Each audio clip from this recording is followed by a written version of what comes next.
Baka abutin na naman tayo ng gabi. Alam mo namang hindi maganda yung nangyari nung huli tayo nagpagabi, no? Kung hindi nyo mamasamain, napansin ko lang ho kasi na ang laki ng bahay nyo pero wala mga kasambahay. Kayo lang po ba'y naglilinis dito? Inakala kong ang hotel na tong makakapagpatigil sa inyo. Pero ginawa niyo lang pala tong taguan para makapagbalat kayo. Kwentong Takip Silim. Bago natin simulan ang kwento, please like and share the video. Huwag na din kalimutan mag-subscribe.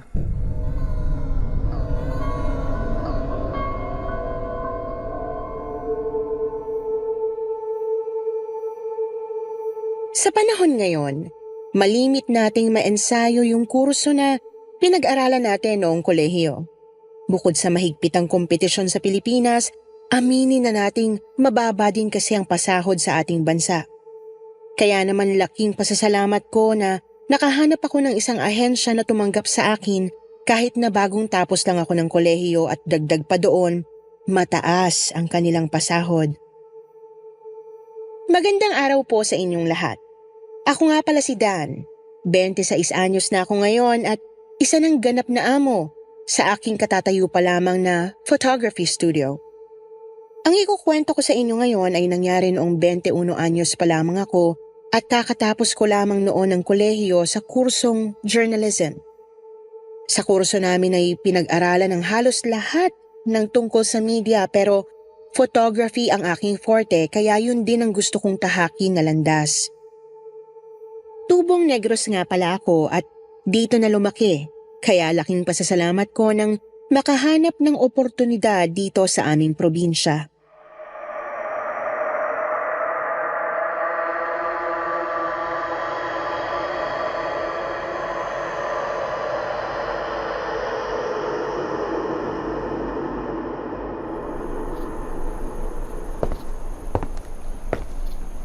Oh, Dan. Ang aga mo naman ata ngayon. Magandang umaga po, madam.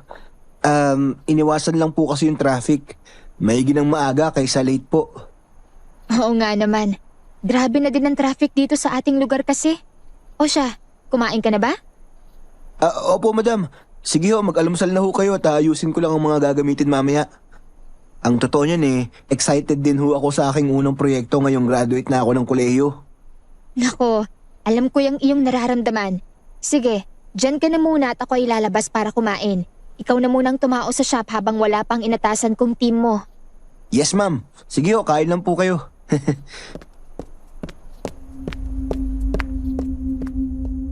Biro ko sa kanya. Mabait ang amo ko. Medyo close na kami gawa ng kilala ko na kasi siya dahil dito din ako nag-intern sa shop niya. Sa ilang buwan akong namasukan sa kanya ay ang dami kong natutunan na nakita naman niya kaya niya ako inabsorb na din dito. Bihira yung unang araw pagkakatiwalaan ka agad ng proyekto at ahente sa trabaho lalo na kung nag-uumpisa ka pa lamang. Kaya hindi ko hahayaan na magkulang ako sa oportunidad na ibinigay sa akin. Binuksan ko ang aking laptop at nagtingin-tingin ng mga inspirasyon para sa aking proyekto. Bale, ako kasi kasama ang team ko ay nakadestino na kumuha ng mga litrato sa isang hindi kilalang hotel dito sa Negros.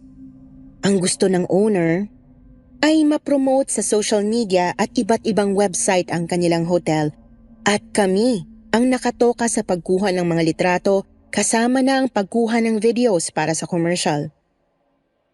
Habang tumitingin ng litrato online ay nakapukaw ng aking pansin ang isang litrato.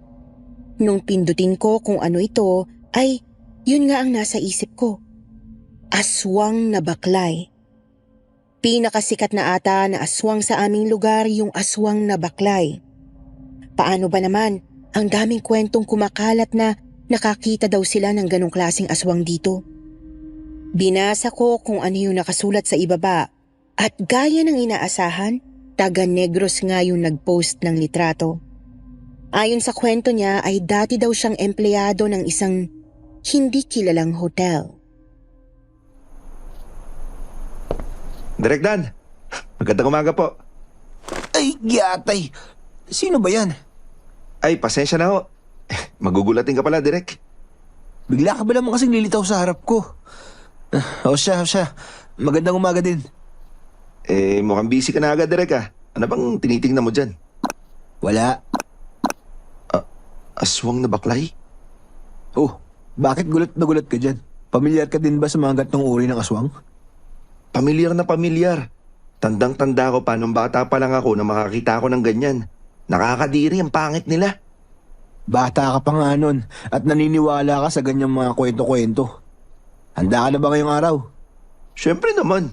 Kailangan ko makatapos ng maayos na makapagtapos na rin sa kolehiyo.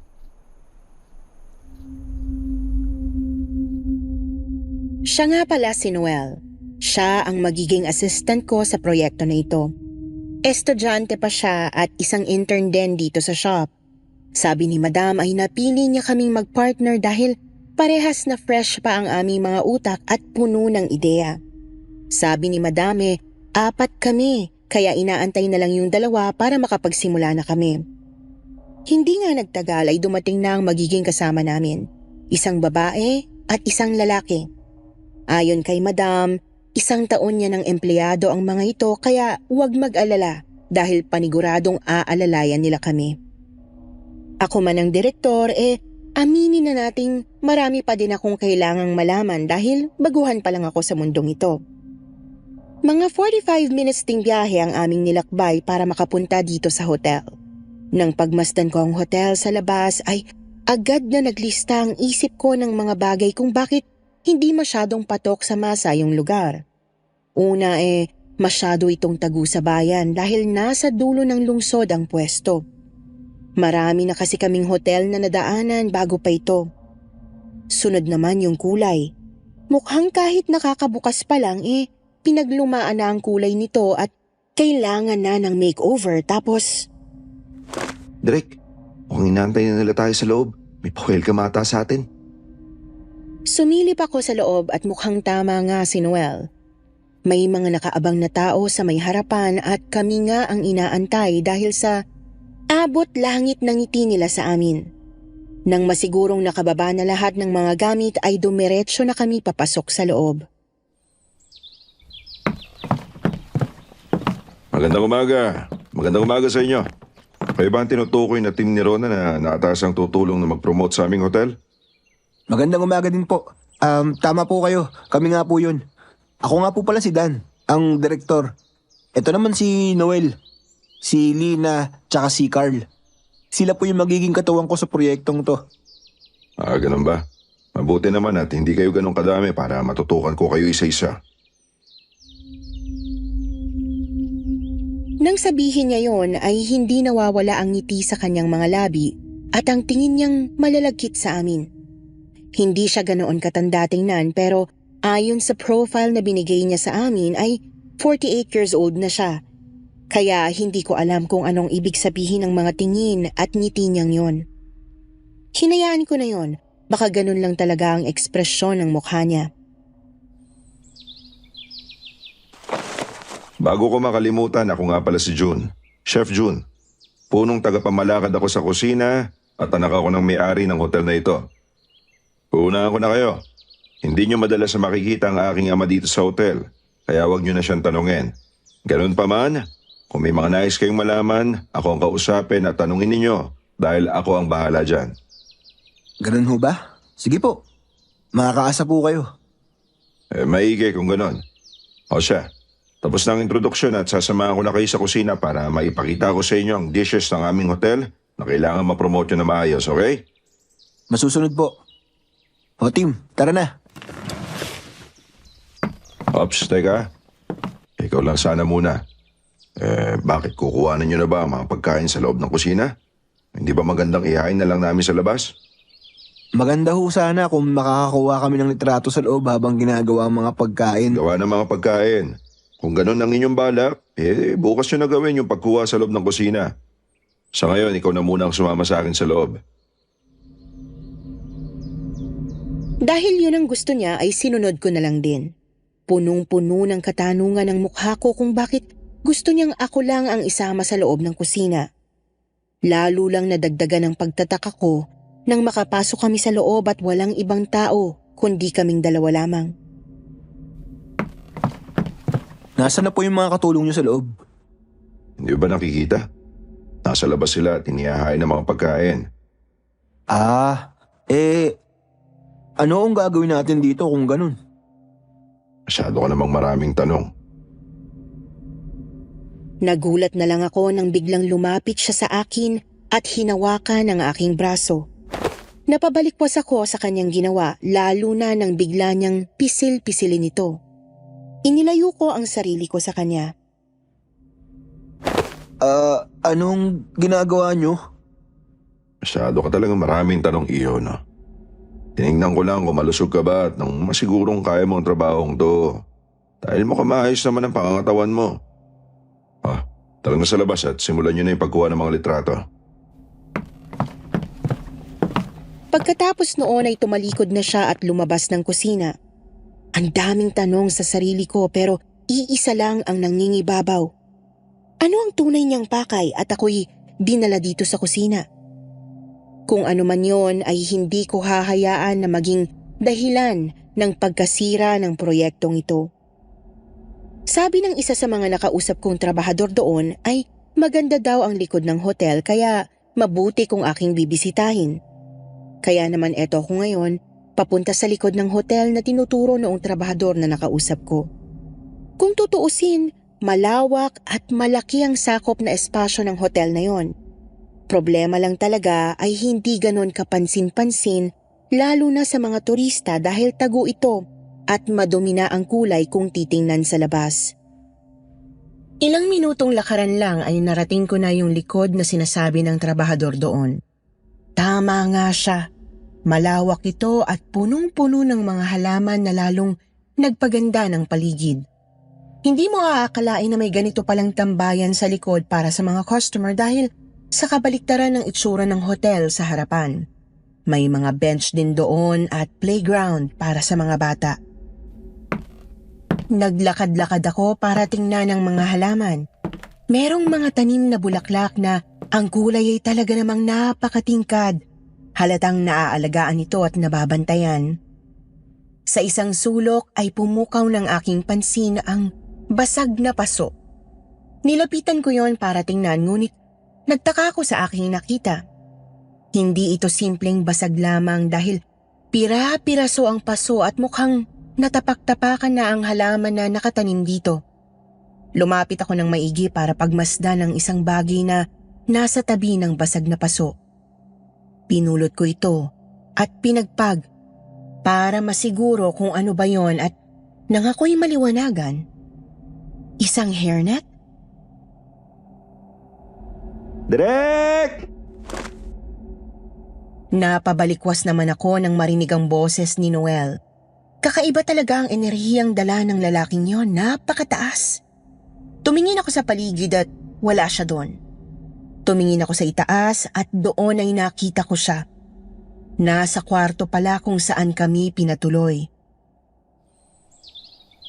Ay, nako Direk, pag mo sabihin, nagulat na naman kita. Ano ba kasi yun? Tapos na po kasi yung isang oras. Pero mukhang hindi ka pa po tapos sa ginagawa mo. Extended po ba yung pahinga namin? Tumigil ka nga dyan at lumabas na kayo sa kwarto. Magkita tayo sa reception area. Para kaming tanga doon na nagsisigawan. Buti na lang ay walang masyadong tao dahil kung hindi, baka nareklamo na kami. Binitiwan ko na yung hairnet na hawak ko at pinagpag ang aking mga kamay. Nakapagtataka nga namang tunay kung bakit may hairnet doon. Basag-basag na paso at halamang mukhang natapak-tapakan na hindi ko na problema yon. Kailangan kong ibigay ang buong atensyon ko sa aming proyekto. Natapos ang buong araw at pauwi na kami ngayon sa bahay sakay ng service van namin. Dalawa na lang kami ni Noel dahil laging unang hinahatid sina Lina at Carl. Nako Direk, nabalitaan mo ba yung sunod-sunod na pagkawala ng mga hayop sa ating lugar? Kaya nga ayon sa mga magbubukid, pinupuntir yan ng magnanakaw ang kanilang mga baboy at kalabaw. Kailangan pa man din nila yun sa araw-araw. Sino kayo magnanakaw yung walang pusong yun? Matagal ng issue sa aming lugar ang mga nawawalang alagang hayop sa bukirin. Matagal nang hinahanap ng mga residente kung sino ang may kagagawan ng mga pagkawala pero naging mailap sa kanila ang kasagutan. Kinabukasan, gaya ng kanyang sinabi kahapon, ay nasa kusina ang aking team para kuhaan ng video at litrato kung paano nila niluluto ang kanilang mga dishes sa hotel. Tanghaling tapat noon at mukhang wala pa si Chef June dahil ang mga kusinero niya ang aming naabutan. O doon ka na pumuesto sa parte kung saan nila ginagawa ang kanilang dessert. At ako nang bahala dito sa parte kung saan ginagawa ang mga ulam, okay? Sila Carl na ang bahala sa labas para kuhaan na ng iba pang parte ng hotel. Opo, Direk. Nang makaalis sila ay tinuon ko na ang atensyon ko sa aking pwesto. Hindi ganun kalaki ang team ko kaya kailangan ko ring umaksyon para masigurong walang detalyeng maiiwanan. Kalahating oras na din namin ginagawa ang aming trabaho nang biglang pumasok si Chef June na tila ba aligaga at nagmamadali.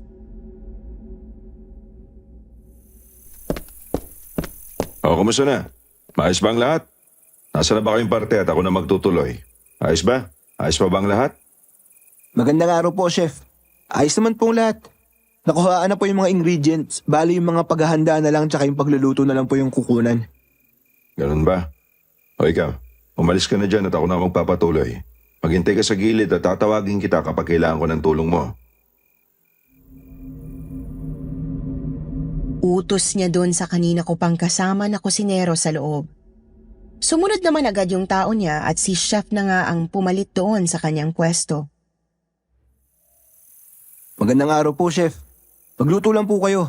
Tapos mas mainam kung ikukwento nyo po yung mga ginagawa nyo o kung may mga punto kayo sa proseso na gusto nyong mabigyang pansin ng masa. Oo naman. Kamusta pala ang araw mo? Okay naman po. Maganda naman po yung naging simula namin. May mga nakuhaan na din po kaming litrato at video kahapon. Talaga? Saan ka na nakaikot dito sa hotel? Naku, wala pa po masyado eh. Sa reception area, sa kwarto kahapon, sa harap at sa bakuran lang po ng hotel. Oo nga po pala, ang ganda po nung bakod. Maganda po na i-highlight po natin yon dahil mukhang isa yun sa magiging asset ng hotel. Maganda talaga yon dahil tambayan ko yun dito sa aming hotel. Madalas ako doon at yun ang aking pahingahan. Ganun po ba? Kung ganun ho, napansin nyo din po ba yung basag na paso doon? Nung bumisita ho kasi ako doon kahapon, may mga basag-basag na paso. Tapos yung halaman parang natapak-tapakan na. Bukod pa po doon, meron ding hairnet. Nakakapagtaka lang kung paano po napunta yun doon. May basag na paso doon? Ernest? Baka naman namamalikmata ka lang, bata. Kaya mo, papatingin ko yun sa aming housekeeping. Naku, hindi po. Totoo po na... Ikaw dyan, maaari ka bang kumuha pa ng isang plastic ng laman sa ref? Kukulangin tong nilabas mo dahil kailangan din nating ipagluto yung mga bisita natin.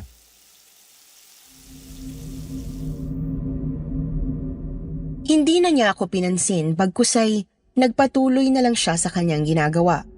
Ako naman ay nagpatuloy na lang din sa pagkuha. Ilang minuto lang ay nandoon na ang laman na kanyang pinakuha doon sa kusinero at inutusan niya itong lumayo muna doon sa kusina. Inilabas niya naman ang plastic at ang mga sumunod na ginawa niya ay hindi ko na maintindihan. Nilamas-lamas niya ang laman na kanyang hawak at madiing pinisil ito.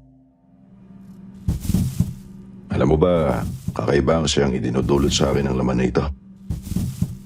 Po? Masarap ito kung luto pero hindi mo din maitatanggi ang sarap nito kapag hilaw mong kinain.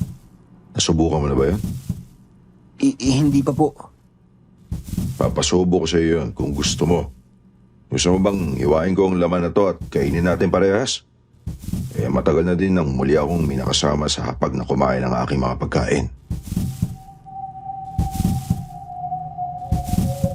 Chef, kailangan na po natin kuhanan yung proseso ng pagluluto. Ganun ba? Bigyan mo ako ng mga 5 minuto. Saglit lang. Nagbagong bigla ang kanyang ekspresyon at tila ba naiihi itong nagmamadaling pumasok sa isang silid kung saan kinukuha ang ingredients. Hindi ko din alam kung bakit pero Maaring dahil dala ng kuryosidad ay sinundan ko siya doon sa silid. Nilapit ko ang aking tenga sa pinto dahil isinara niya yon.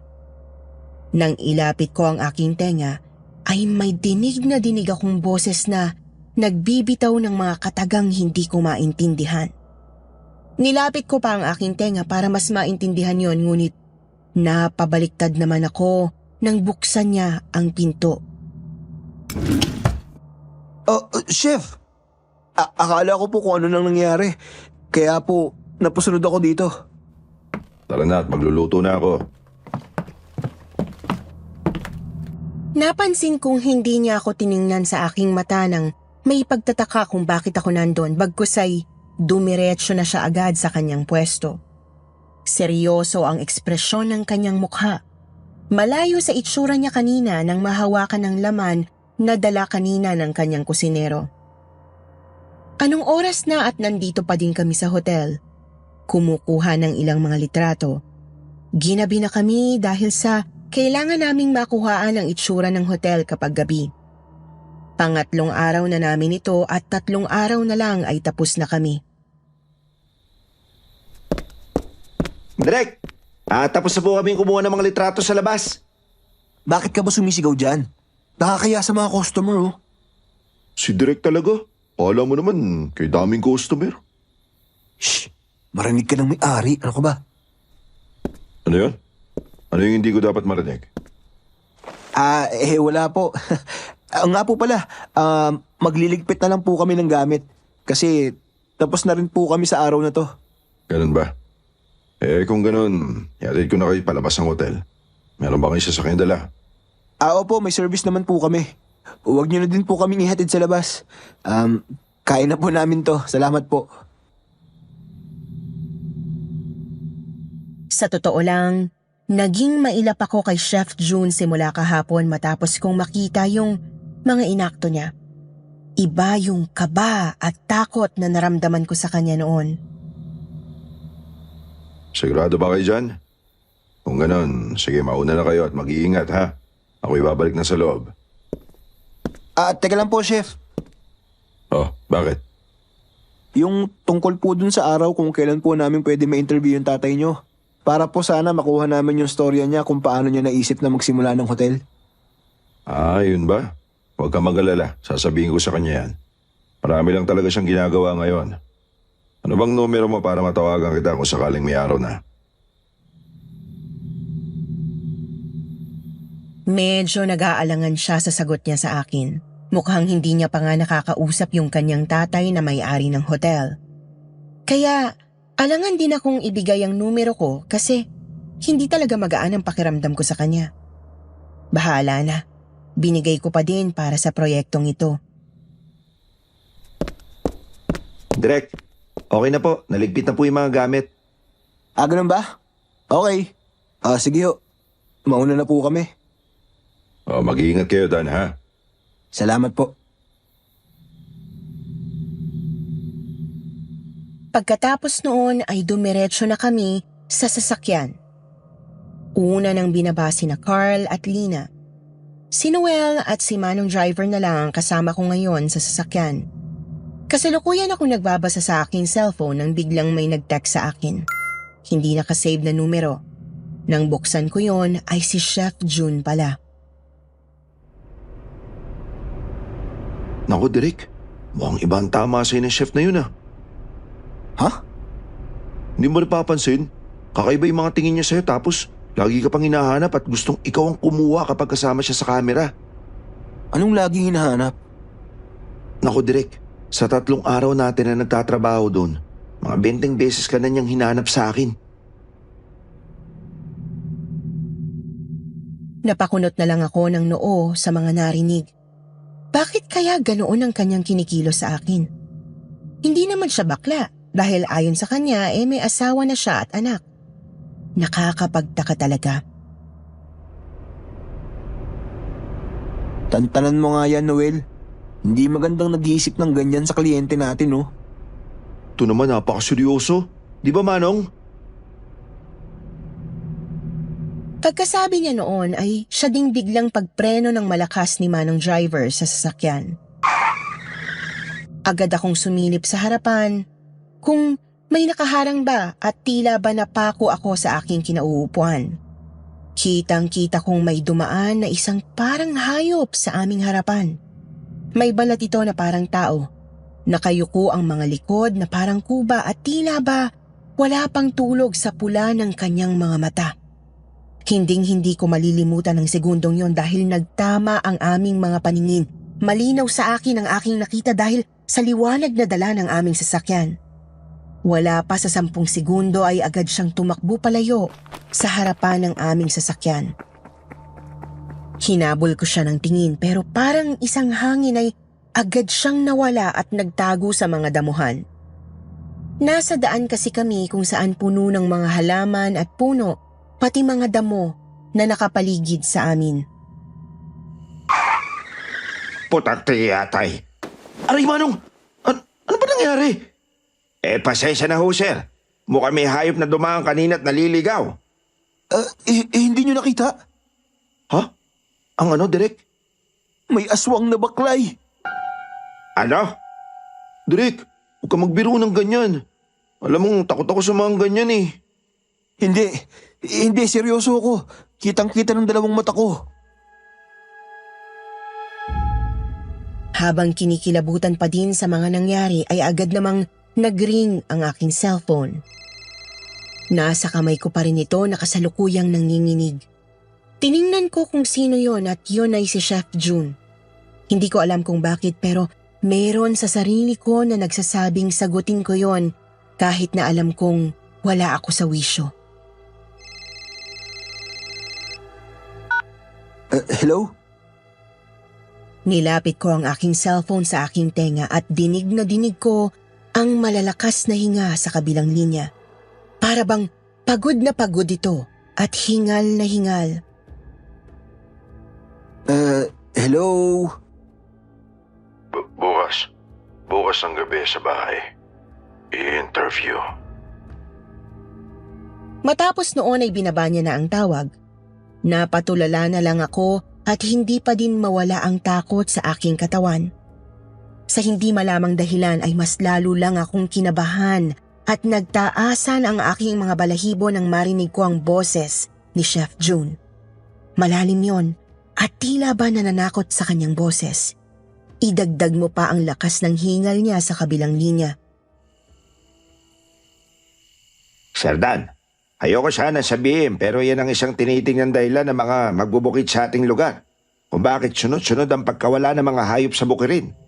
Ayon ho sa kanila, hayop na buhay ang paboritong pagkain ng mga aswang na baklay. Sa sinabing yon ni Manong Driver ay lalo lang nadagdagan ng namumuong kababalaghan sa aking isipan. Katulad yon ang nakita ko noong nakaraang araw online.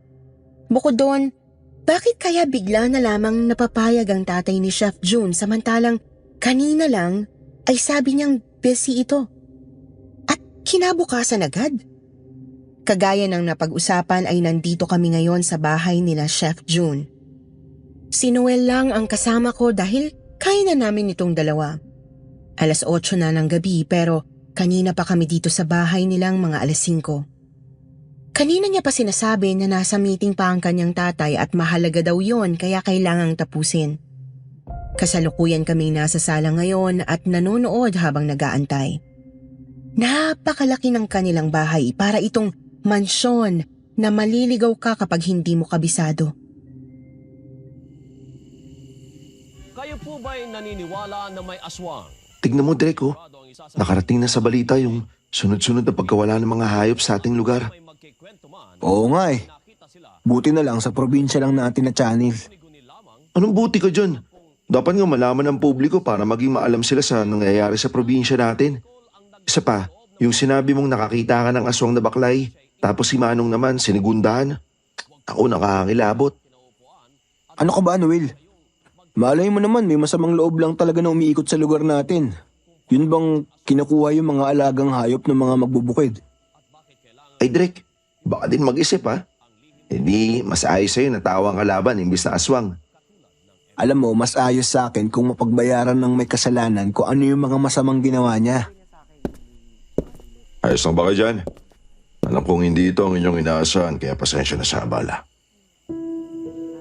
Mukhang bumaba na si Chef June. Kanina pa siyang nagtatago sa loob ng kanyang silid sa itaas. Sabi niya ay may mahalaga pa siyang inaayos. Opo, ayos lang po kami. Huwag niyo na po kaming alalahanin. Sabi ko na lang kahit na ang totoo kanina pa nagrereklamo ang aking isip. Bukod sa pag-aantay kasi, pagod na rin ang aming mga katawan. Gawa ng galing kami kanina sa hotel para magtrabaho. O siya, tumayo na muna kayo dyan at iikot ko kayo sa bahay. Mukhang napinid na ang inyong mga puwet sa aming sofa. Pagkasabi niya noon ay agad din naman kaming tumayo, lalo na si Noel. Kanina pa yun kating-kati na ikutin ang bahay ni Chef June. Manghang-mangha siya sa laki nito. Naglalakad-lakad kami habang pinagmamasdan ang ganda ng bahay ni na Chef June. Iba nga naman talaga kapag alam mong nagtagumpay ka sa buhay. Chef June, kung hindi nyo mamasamain, napansin ko lang ho kasi na ang laki ng bahay nyo pero wala mga kasambahay.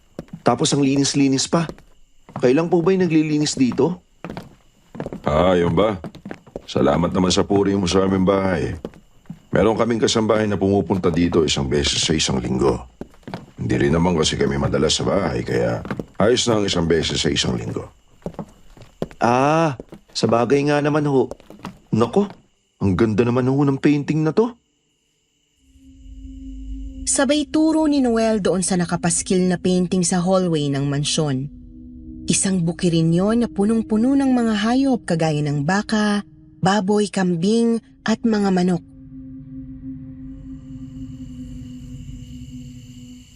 Alam nyo, may naaalala ako sa painting na to, Chef Jun nabalitaan nyo na po ba yung sunod-sunod na pangyayari sa ating lugar? Anong pangyayari yun? Yung pagkawala po ng mga alagang hayop ng mga magbubukid. Kawawa naman ho sila, no? Samantalang, yun nga lang yung pangunahin nilang pinagkakakitaan. Yun ba? Oo nga eh. Chef, oo nga pala. Tungkol po dun sa kagabi. Kagabi. Nung tumawag ho kayo, kasi pansin ko po hingal na hingal kayo sa kabilang linya. May nangyari po ba nun? Dahil bumabagabag siya sa aking isipan kagabi pa, ay naglakas loob na akong tanungin yon sa kanya. Yun ba? Naku, natakot ba kita? Sabi niya na tila ba hindi natural ang kanyang reaksyon. Sa aking isipan ay mukhang may tinatago siya. Nako, hindi naman po. Nag-exercise lang ako kagabi nang makatanggap ako ng tawag mula sa sekretary ni Papa. Kaya tinawagan kita agad pagkababa ng telepono. Kaya po pala. Bakit naman po? Sandali lang, babalik ako. Sa isang kisap mata ay nawala sa harapan namin si Chef June at doon ay tumakbo siya papasok sa isang kwarto na aming nadaanan nang nakatakip ang kanyang dalawang kamay sa kanyang mukha. Buong pagtataka naman kaming mga naiwan doon sa kanyang ginawa dahil sa bigla niyang pagsigaw at pagtakbo palayo sa amin. Ayos na kaya si Master Jun? Mukhang hindi maganda yung kanyang pakiramdam, Direk. Master Jun? Anong Master Jun? Naku, sa laki ng bahay nila, Direk. Master ang tawag dapat sa kanya. Uy, Noel, tumigil ka nga dyan. Bumalik na lang tayo sa baba at doon na tayo magantay. Mukhang hindi nga maganda yung nangyari kay Chef. Ano ba yan? Gusto ko pa sana makita yung kwarto niya. Tigilan mo na nga yan. Tara na. Habang pabalik kami sa sala ay hindi pa din mapigil ang mata ni Noel na pagmasdan ng paligid ng bahay na sa hindi malamang dahilan, ako din naman. Sa totoo lang, yung interior design kasi ng bahay ni Chef June ay isa din sa mga ideal kong design sa bahay. O Direk, tingnan mo. Family picture. Mukhang ito yung asawa ni Chef Jun tsaka yung anak niya, oh. Family picture? Lumapit ako sa kanya. Isa ring nakapagtataka sa bahay na ito, puro painting ang nakapaskil sa bahay at wala man lang litrato ng kanyang papa o kahit man lang ni Chef June. Kaya agad na lang ako napalapit kay Noel para malaman kung ano man lang ang itsura ng pamilyang nakatira sa mansyon na ito. Kinuha ko sa kanya ang picture na tinutukoy niya na nakadisplay sa tagong parte ng bahay nila. Mukhang hindi talaga sila fan ng family picture na nakadisplay sa loob ng bahay. Nang tingnan ko yun, ay mukhang asawa at anak niya nga ito. Maganda ang babae sa litrato. Kayumanggi ang kulay ng balat nito. May balingkinitang katawan, matangos na ilong, bilugang mga mata at makapal na labi. Pinay beauty kung kanilang ituring. Sorry kay Master Chef sa mga sinabi ko kagabi ha. Kala ko talaga may gusto siya sa'yo pero ganda naman pala yung tipo niya sa isang babae. Ang ganda ng asawa niya. Ayan, sige. Kaya ayusin mo yung mga sinasabi mong bata ka ha. Kala mo naman, ang tanda mo na makapagsalita ka ng ganyan sa akin. Ha? Tama naman ako ah. Napapansin ko sa'yo. Tignan mo to. Yung bata sa picture. Hindi ba parang pamilyar yung mukha niya? Sandrek, patingin niya. Hindi ko maalala. Pero mukhang may kamukha siya eh. Totoo ang aking sinasabi. Yung babae sa litrato pamilyar sa akin. Kung ito nga ang kanilang anak, malakas ang kutob ko na nagkita na kami noon o maaring nakikita pa rin namin ngayon. Tumagal pa ng 1 oras ang paghihintay namin sa sala at hindi pa nga bumababa si Chef June. Mag-aalas 10 na at wala naman kaming service van kaya kailangan naming makahabol ng uwi hanggat may masasakyan pa. Nag-usap kami ni Noel na sa susunod na lang ang interview dahil mukhang wala din naman kaming mapapala ngayong araw.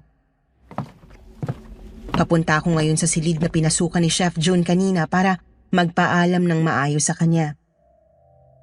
Nabura na yung mga pag-aalinlangan ko sa kanya matapos malaman na tunay naman pala siyang lalaki at may pamilya na.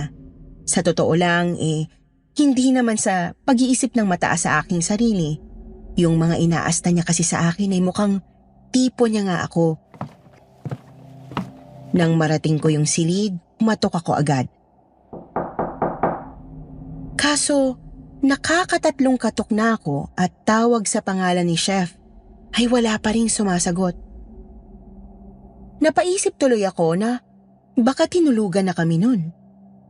Uuwi na lang sana kami at magpapaalam na lang ako sa text nang may marinig akong malakas na kalabog sa loob ng kwarto. Tunog yon na para bagang isang bagay na nahulog sa loob.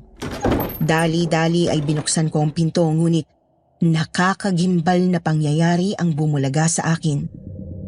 Sobrang baho ng kwarto na halos masuka na ako sa aking naaamoy. Bukas ang ilaw at kitang-kita ko ang mga kalat na lupa at damo sa loob ng kwarto.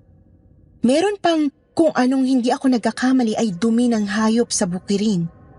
Ngunit may amoy doon na tila nakakasulasok at hindi ko mawari kung ano ba ang amoy na ito.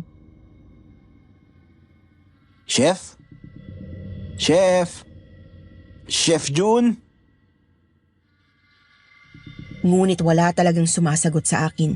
Kagaya ng napapanood ko lagi sa telebisyon ay sumilip ako sa ilalim ng kama na sobrang laki at baka nandun siya. At sa aking gulat ay napatakbo na ako palabas ng bahay. Isang baklay. Isang aswang na baklay. Malinaw sa aking mga mata ang nakita ko at hindi ako maaaring magkamali doon. Direk! Saan pupunta? Tara na, Noel. Mayroong aswang na baklay sa kwarto ni Chef June. Pagkasabi ko noon ay siya ring karipas niya ng takbo at dali-dali nga kaming lumabas papalayo ng bahay na yon. Matapos ang nangyari kagabi ay nilagnat ako ng pagkataas-taas maging si Noel dahil doon ay 3 araw na natigil ang aming trabaho. Mabuti na lang at mabait si Madam at naintindihan niya ang sitwasyon namin. Nang tanungin ko siya kung ayos lang ba yun kay Chef June, ang sabi nito ay wala rin daw problema. Tandang-tanda ko pa ang mga kababalaghang nangyari sa akin noong gabing yon, Hindi ko malilimutan ang dalawang mga matang tumama sa aking paningin na alam kong isang aswang na baklay. Yun din ang aswang na nakita ko noong pauwi kami galing sa hotel. Malinaw din sa akin na hindi yun si Chef June, ngunit ang ipinagtataka ko ay kung bakit nandoon siya sa bahay ni Chef June. Yun ang nais kong itanong sa kanya at gusto kong malaman ang mga kasagutan kapag malakas na ako at kaya ko na siyang harapin. Huling araw na ng pahinga ko ngayon at bukas ay balik trabaho na ulit kami kahit na linggo. Ayos lang. Naging sagabal din kasi yung biglang pagtama ng lagnat sa amin ni Noel.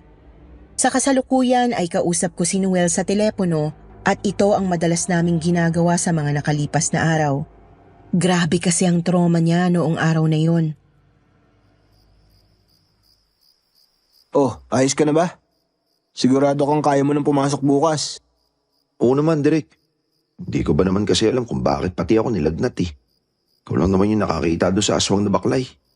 Pero huwag kang mag-alala, Direk. Naniniwala ako sa'yo. Kitang-kita ko kaya yung takot mo papalayo sa bahay nung lumabas ka galing sa kwarto. Aba, nakuha mo pang mga asar ah. Ikaw nga dyan, kung makakaripas ka ng takbo, akala mo ipis na nilagyan ng baygon. Pero Direk, pwede biro ha. Ano nang balak mo ngayon? Kakausapin mo ba si Chef June ukol doon? Siyempre naman, malay ba natin kung mamaya ay kailangan niya pala ng tulong. Tapos, hindi niya lang magawang makahingi dahil sa takot sa aswang. Ha? Yun ang iniisip mo? Bakit? Huwag mong sabihin, Ang sa akin kasi, paano kung siya pala yung aswang na baklay? Di ba sabi ko sa'yo, ang mga aswang na baklay, kayang-kaya na magkatawan tao at magpanggap na para bang tao. Daan nila yon para makuha ang loob ng marami at hindi sila paginalaan. Tapos pagsapit ng dilim, doon na sila magaan yung baklay at saka iisa-isay nila yung mga hayop at kakainin ng buhay. kalma ka lang Noel. Sa 3 araw kitang kausap, halos nakatatak na yan sa isip ko. Huwag ka mag-alala. Mas maigi na sigurong tanungin ko si Chef Jun nang malaman natin yung nangyaring kababalagan sa bahay nila. Pero kung siya yung aswang, parang malabo. Iba kasi yung itsura ng nakita ko sa ilalim ng kama niya. Sige Direk, kung yan ang inuha mo pero ang tanongin siya mismo. Ito naman si Direk. Para ka nagpapaamin ng mga magnanakaw na nagnakaw nga sila. Hinayaan ko na lamang siya. Tama naman kasi. Sino ba naman ako para umamin sa akin si Chef June tungkol sa nakita ko sa bahay niya? Pero bahala na. Wala namang masama kung susubukan. Pero alam mo Direk, nasa isip ko pa din na sana mahuli na yung aswang na baklay. Dahil sigurado ako na siya yung dahilan kung bakit nag-iinagpis pati yung mga magbubukid natin dito sa Negros. Hindi ko alam kung sino yung pamilya at hanap buhay yung gigimbalain pa nila para lang mamuhay sila ng maayos. Sinabi mo pa, kawawa naman yung mga pamilyang napinsala yung hanap buhay nila dahil nawala ng mga alagang hayop dahil sa aswang na yun. Kinabukasan, para ba akong uminom ng 10 energy drink at nararamdaman ko ang sobrang taas ng aking energy. Iba talaga ang sarap ng feeling kapag nakakapagpahinga ka ng matagal. Magandang umaga, madam. Oh, Dan! Mabuti naman at buhay ka na. Hindi ko natatanungin kung kumusta na ang lagay mo dahil sa lawak ng ngiti mo mukhang ayos na ayos ka na nga. Magandang umaga Madam at Direk! Ay, giatay! Noel, ano ka ba? Ayan ka na naman sa boses mong pagkalakas-lakas. Kala mo naman hindi siya ganun tuwing nag-uutos. Anong sinabi mo?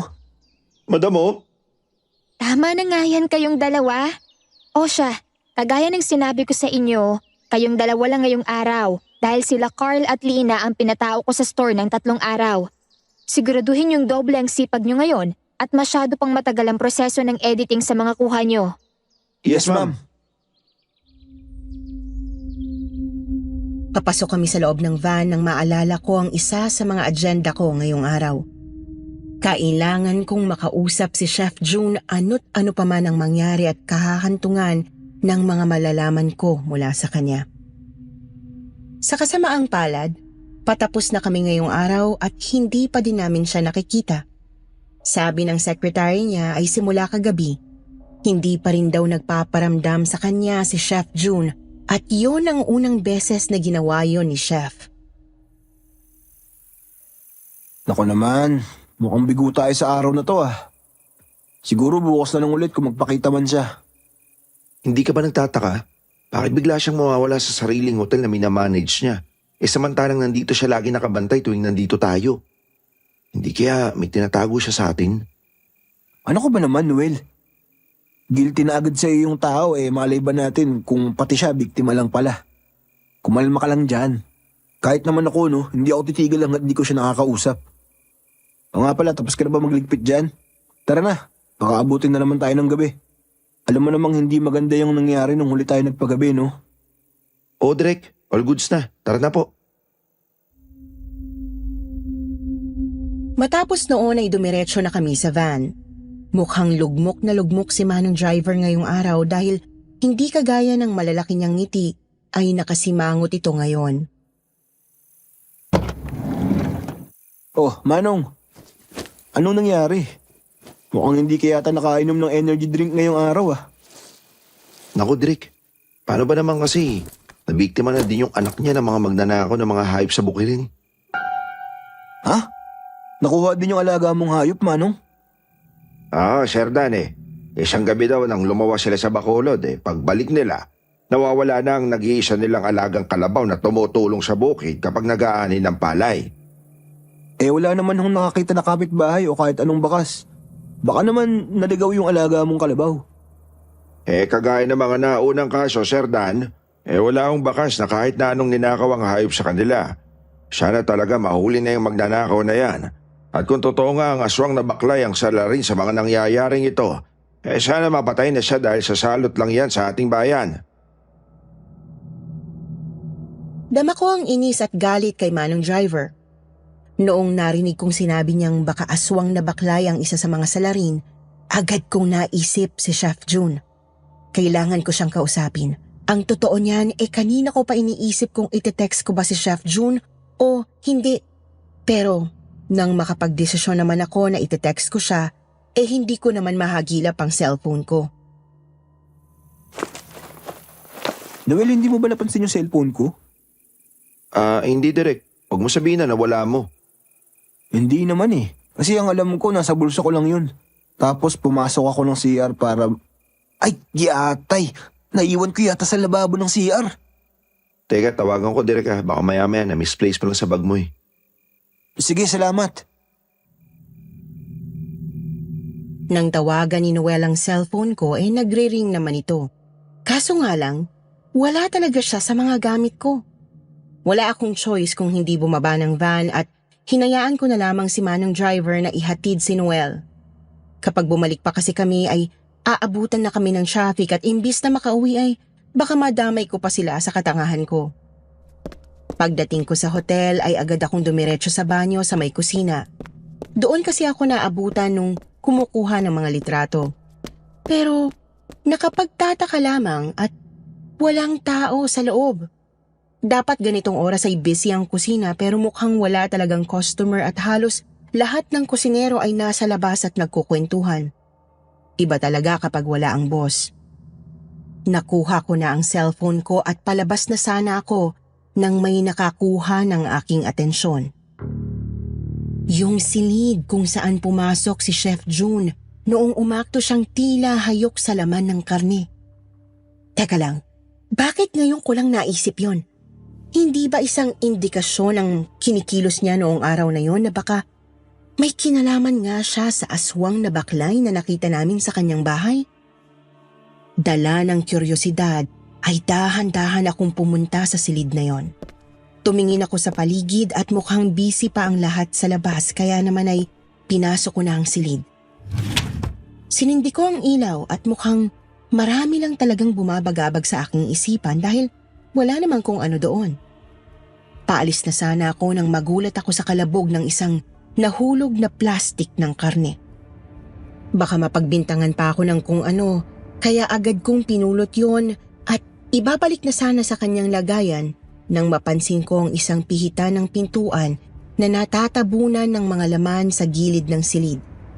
Muli, dala ng kuryosidad ay pinihit ko yon at laking gulat ko nang malaman na may tagong silid pala doon. Inalis ko ang karneng nakaharang at ako'y pumasok sa loob. Nasa loob na ako at nakakabingi ang katahimikan sa paligid. Dahan-dahan akong bumaba sa maliit na hagdan at bago ko pa man mailapag ang aking isang paa, ay agad na sumara ang pinto sa labas. Iaangat ko na sana ang sarili ko para buksan muli yon nang sa isang iglap ay merong humila sa aking katawan pababa na siyang nakapagpalagapak sa akin sa sahig. Hilong-hilo ako nang idilat ko ang aking mga mata. Tao! Isang tao! Sino ka? Isa kang tao! Hindi pa bumabalik ang aking wisyo pero rinig na rinig ko ang saya sa kanyang tinig habang nagsasalita. Dinig din ang pagtatalon niya sa loob. Ilang sandali pa nang maliwanagan ako sa aking paligid at doon ay makikita ang tila kwadra na silid. Puno ng mga lupa at damo ang paligid. Isama mo pa ang masangsang na amoy na kagaya din ng naamoy ko sa kwarto ni Chef June. Teka lang. Nilingon ko ang tao sa aking tabi at doon ay halos matumba ko nang sumambulat sa akin ang isang aswang na baklay. Naaalala ko ang kanyang itsura. Siya ang aswang na nakita ko sa harap ng van at ang aswang na nasa kwarto ni Chef June. Lumayo ka sa akin! Aswang! Aswang!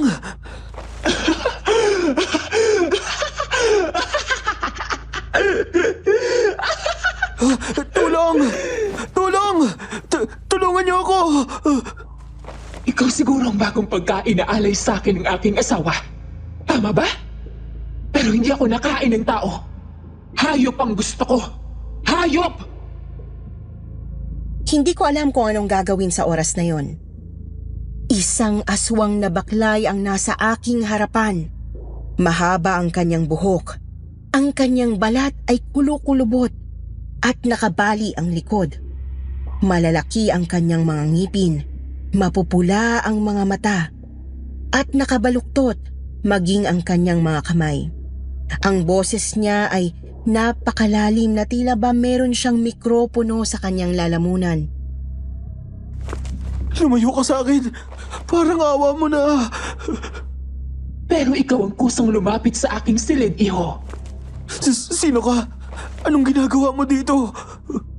Mali ang iyong tanong, iho. Anong ginagawa mo dito? Ako ang asawa ng may-ari ng hotel na ito at ang kanyang swerte sa negosyo. Dinala niya ako dito mula sa aming liblib na probinsya para maging swerte kapalit ng habang buhay na pagkain para sa akin. Ikaw? Asawa ka ng tatay ni Chef June? Mangmang! Asawa ko ni Chef June. Siya ang may-ari ng hotel na ito. Napatahimik na lang ako sa aking mga narinig. Kung ganon, si Chef ang tunay na may-ari ng hotel? Ngunit bakit niya yung tinago sa amin? Bukod pa doon, ito ang kanyang asawa? Ibang-iba ito doon sa picture sa kanyang bahay.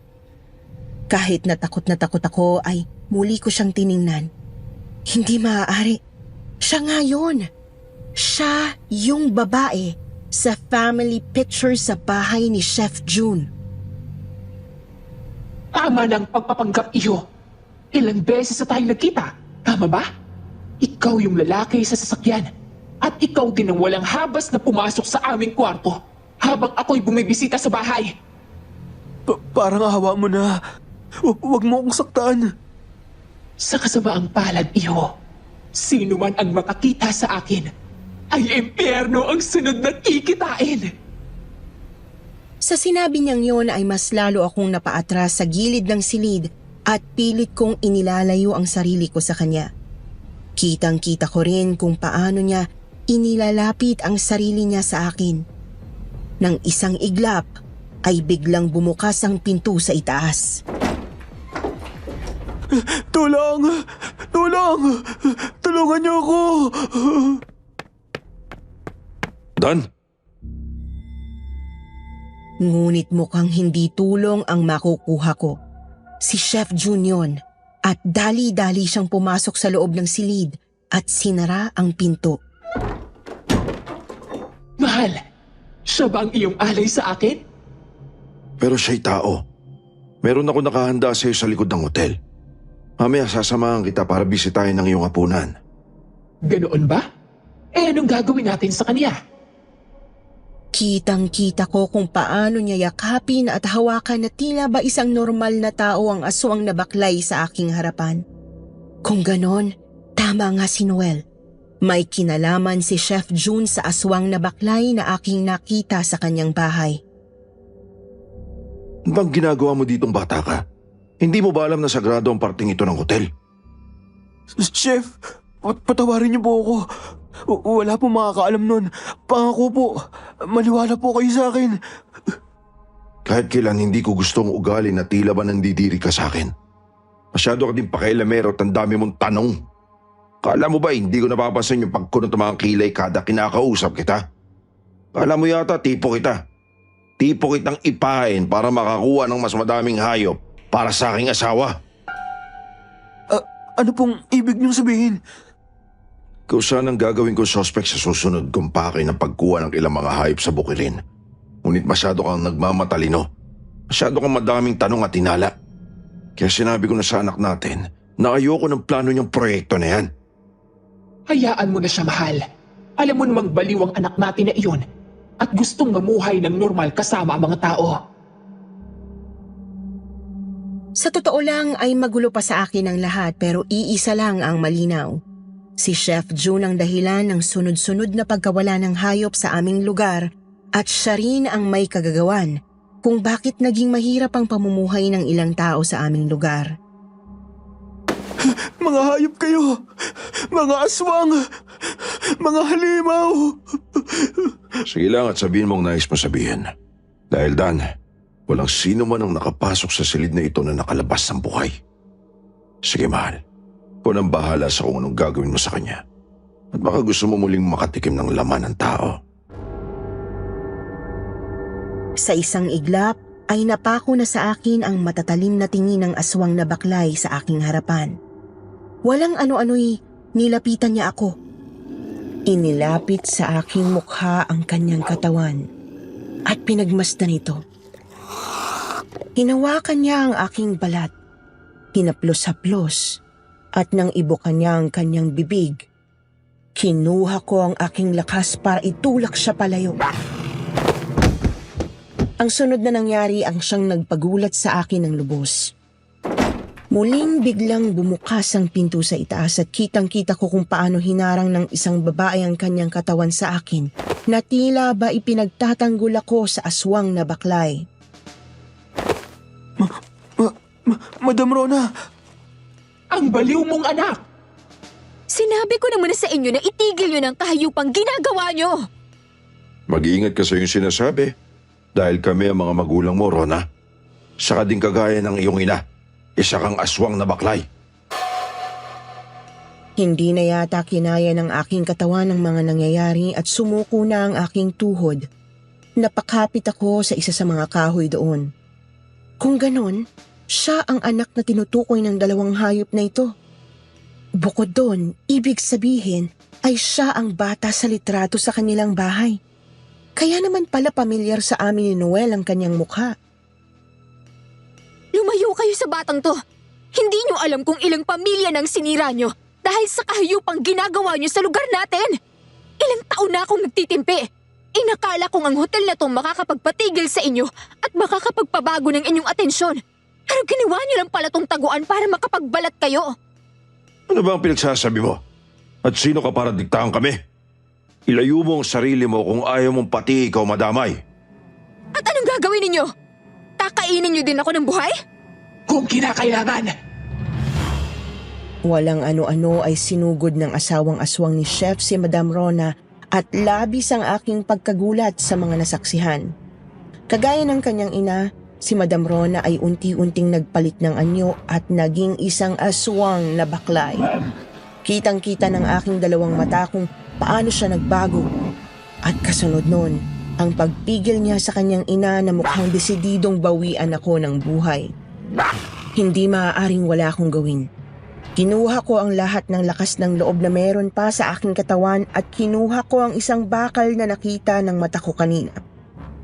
Hawak ang bakal sa kamay ay nilapitan ko si Chef June na akmang pipigilan si Rona at hinampas ko ng malakas sa kanya ang hawak kong bakal. Hindi ako tumigil hanggang sa masiguro kong hindi na siya makakapalag pa. Ngunit habang hinahampas siya, ay siya ring may parang tumusok na matalim sa aking braso. Tiningnan ko yon at nakita kong nasa gilid ko na ang asawang aswang ni Chef June. Ibinaon niya ang mahahabang kuko sa aking braso na nakapagpatigil sa aking ginagawang paghampas kay Chef. Sinulyapan ko si Madam Rona at nasa sahig na siya. Nang hihina. Mahal! Mahal! Huwag mo akong alalahanin. Tapusin mo na ang dalawang yan. Mga hayop kayo! Malapit na siya sa akin nang muli ay hinarang ni Madam Rona ang kanyang sarili sa aking harapan. Kitang-kita ko kung paano bumaon ang matatalas na kuko ng kanyang ina sa kanyang dibdib na siyang nakapagpahina sa kanya. Ngunit nang inakalang wala na siyang lakas, ay tinalikuran na ng aswang ang kanyang anak at akmang ako'y susugurin. Sa isang iglap, lumabas sa kanyang mga bibig ang kuko ni Madam Rona. Hindi siya tumigil hanggat hindi yun nababaon at nasisigurong wala na itong lakas at nakahiga na sa sahig. Agad din akong kumilos nang makitang patayo na si Chef June. Muli ay hinampas ko siya gamit ang hawak-hawak ko pa ring bakal. Hingal na hingal sa mga naganap, nilingon ko si Madam at maging siya ay nakahandusay na sa sahig. Madam! Madam Rona! Lumabas ka na. Dan, pasensya na. Kung pati ikaw, dinamay ko sa dumi ng aking pamilya. Lumabas ka na at iligtas mo ang iyong sarili. Ilang minuto lang ay kakalat na ang apoy sa hotel na to. Hindi, Madam Rona.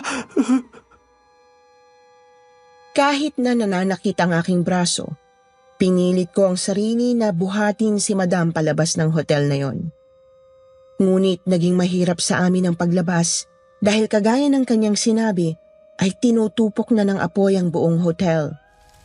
Buong lakas kong sinugod ang init sa paligid hanggang sa mawalan na lamang ako ng malay at ang huling nakita ng aking mga mata ay si Noel na humahangos habang patakbo sa aming dalawa. Idinilat ko ang aking mga mata at liwanag ang sumalubong sa akin kaya pinikit ko muli ito. Sa sunod kong pagdilat ay isang nakakatakot na mukhang nakangiwi na ang sunod na bumulaga sa akin. Aswang! Oy, Direk ha. Pagkatapos kitang iligtas, sasabihan mo ako ng aswang? Naku, pasensya na, Noel. Teka, nasan ba ako? Isang pa ba, hindi sa ospital. Masyado ka nang masaya, kakapahinga. Dinagdagan mo pa ng 2 araw. Ha? Ano? Anong ibig mong sabihin? 2 araw ka ng tulog, Direk. At 2 araw na din ako naka-duty bilang assistant mo, Boss Direk Dan. Ha? Teka nga. Ayusin mo nga yung mga sinasabi mo at di kita maintindihan. Ganito kasi yan. Kanina lang din ang malaman ko na umalis na si Madam Rona at nagpakalayo-layo. Ang iniwan ba naman sa atin isang sulat at mga papel. Sabi niya, binibigyan niya daw sa'yo yung shop at ikaw na yung bagong may-ari nun. At sinabi niya din na pagkatapos ko makagraduate, ako yung naka-assign na assistant para sa'yo. Ano? Hindi ba kailangan niya magpagaling? Puno ng saksak yung katawan niya. Uy, Direk, ano ba yung sinasabi mo? Para mangyayaring puno ng saksak si Madam, ikaw nga tong inalalayan namin palabas. Ikaw tong may tama ng saksak. Malay ba namin kung sino yung nakaharap mo? Oo, na-confine siya pero 1 oras lang, no? Grabe nga yung pag-aalala niya sa'yo. Kala ko, siya yung nanay mo. Samantalang si tita, punos ng galit dahil kung ano daw yung pinapasok mo. Teka, seryoso ka ba dyan? Yung hotel, kamusta nga pala yung hotel?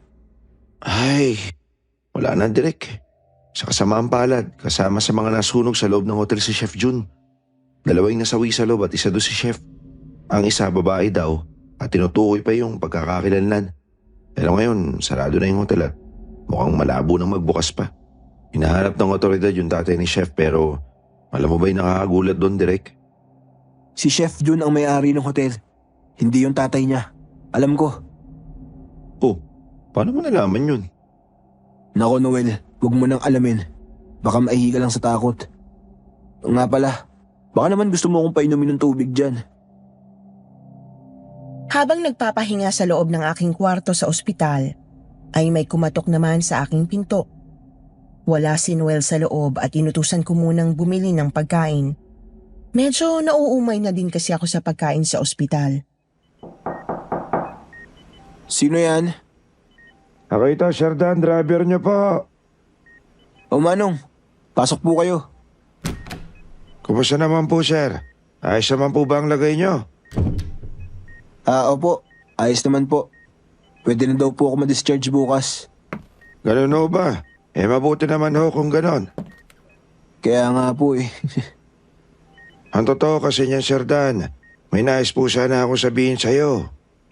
Ano po yun, Manong? Tungkol ho kay Rona, kay Madam Rona. Agad akong napaayos ng pagkakaupo. Ano pong tungkol kay Madam Rona? Ang totoo niyan bata pa lang ho si Madam. Ako na ang driver niya. Kinuha niya lang ako matapos na bumukod siya sa pamilya niya.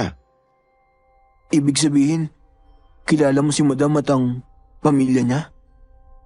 Opo, sir. Alam ko din kung anong uri sila ng aswang kaya niligtas ako ni Madam mula sa kanila. Bago siya umalis, nagpaalam muna siya sa akin at may ilan lang siyang naisip parating sa inyo. Ano po yun? Salamat. Maraming salamat daw sa pagliligtas na ginawa mo sa kanya. Hindi niya alam kung paano kanya mas mapapasalamatan ngunit kailangan na niyang umalis sa lugar na yon para ilayo sa panganib ang kanyang pamilya. Alam niya kasing hindi magtatagal malalaman na ng lahat ang tunay niyang pagkatao at ang koneksyon niya kay Sir Jun. Ganun po ba? Wala ba siyang ibang sinabi? Hindi niya sinabi to ngunit maigi na din na malaman niyo. Hindi po siya masamang tao. Ang nanay niya nakilala ni Sir Jun sa dulong baryo ng Negros at pinatira dito sa syudad. Nasawa at inanakan dahil naniniwala siya sa kasabihang swerte ang aswang sa negosyo. Kita niyo naman na nagkatotoo yun dahil sa tagumpay na tinatamasa nila ngayon. Oo, aswang si Madam pero ginagawa niya po ang lahat para hindi siya maging isang ganap at masamang aswang. Kagaya ng kanyang mga magulang. Sana hindi magbago ang tingin niyo sa kanya. Naku Manong, huwag niyo na akong alalahanin yan. Dahil yun ang huling iisipin ko sa kanya. Nakita ko po kung paano niya ako pinagtanggol sa mga magulang niya. Pati rin po yung kabutihan na pinakita niya sa akin. Tsaka yung pagsuporta niya sa pangarap ko. Kailanman hindi mabuburayan ng mga nalaman ko sa kanya. Maraming salamat, Sir Dan. Ako'y mauuna na. Sige po Manong. Bale, mag-iingat na lang po kayo.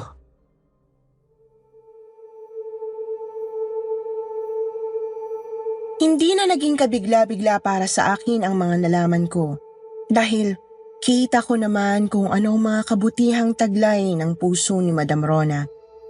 Malayo sa kanyang mga magulang. Napaisip tuloy ako kung gaano naging kahirap sa kanya ang mundong kanyang ginagalawan. Pagkatapos ng mga nangyari noong gabing yon ay natigil na rin ang sunod-sunod na pagkawala ng mga hayop sa aming lugar. Bukod doon ay naging mabilis din sa akin ang tagumpay na mamahala bilang may-ari ng photo studio dahil iniwan sa akin ni Madam Rona ang lahat ng titulo at gamit niya sa shop. Siyempre, may mga pagsubok lalo na nang dumating ang COVID-19 pero maging yon ay mukhang siniguro ni Madam na malalagpasan namin. Nag-iwan din kasi siya ng sapat na pera para sa aming mga trabahador niya at mukhang ako ang favorite niya dahil sa laki ba naman ang iniwan niya sa aking halaga. Matapos ang araw na yon ay wala na akong narinig pa mula kay Madam. Sinubukan kong hanapin siya ngunit naging mailap talaga siya sa aming lahat. Gusto ko sana magpasalamat sa kanya ngunit mukhang sapat na nag-iwan na lang ako ng mensahe sa kanya. Tunay nga namang may mga kaharapin tayo sa ating buhay na susubok sa ating paniniwala. Ngunit hindi ito dapat maging dahilan para tayo'y sumuko at tumigil na sa laban ng buhay. Ang totoo niyan, matapos kasi ang nangyari sa akin noong taong 2019, ay naging magugulatin na ako, matatakutin sa kahit sinong makasalamuha ko. Isa na rin siguro yun sa mga dahilan kung bakit hanggang ngayon hindi pa ako nakakahanap ng nobya. Hindi ko itatangging mahirap paniwalaan ang aking kwento pero ito ang nangyari sa buhay ko na sana hindi na maranasan pa ng iba. Ang makaharap ang isang aswang na baklay.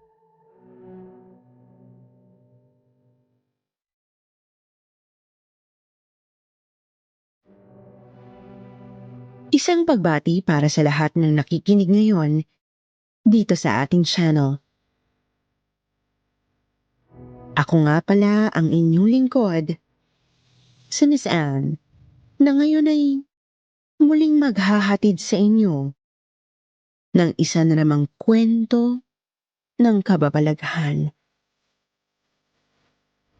Hango sa tunay na mga paglalahad mula sa iba't ibang taong nakaranas ng mga ito.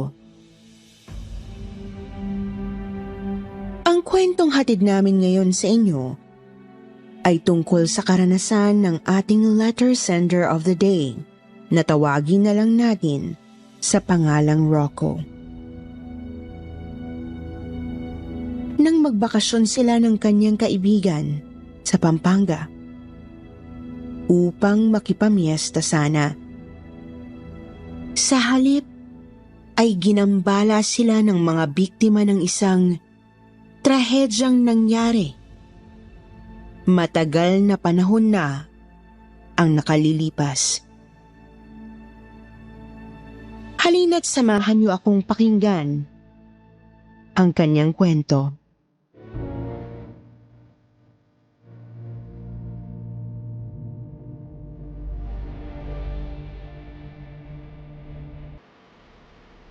Magandang araw po sa inyong lahat.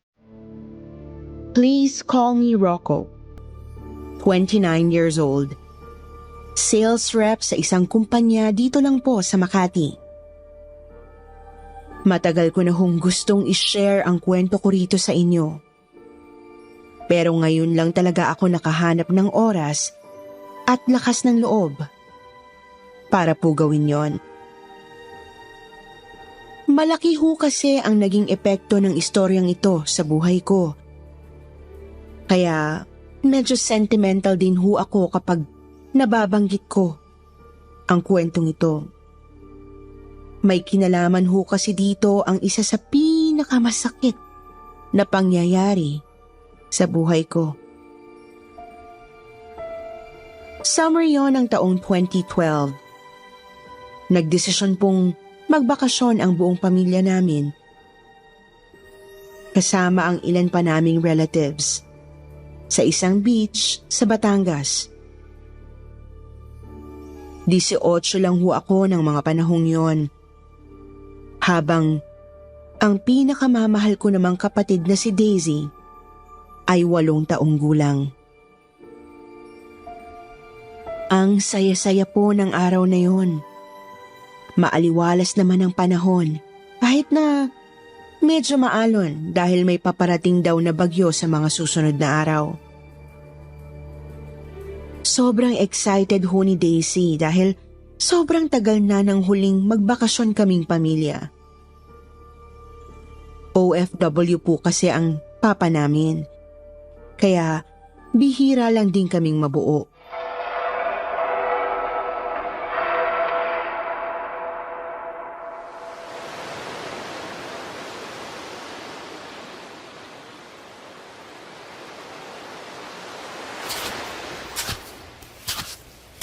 Mama, flowers for you. Wow! Ang sweet talaga nitong baby girl ko, ha? Saan galing to, anak? Pinitas ko sa garden, Mama. Dun sa tapat ng bahay ni Kuyang caretaker. Kaya tago mo na po, Mama, dali. Baka kasi mahuli tayo eh. What? Anak, ang pilya mo talaga.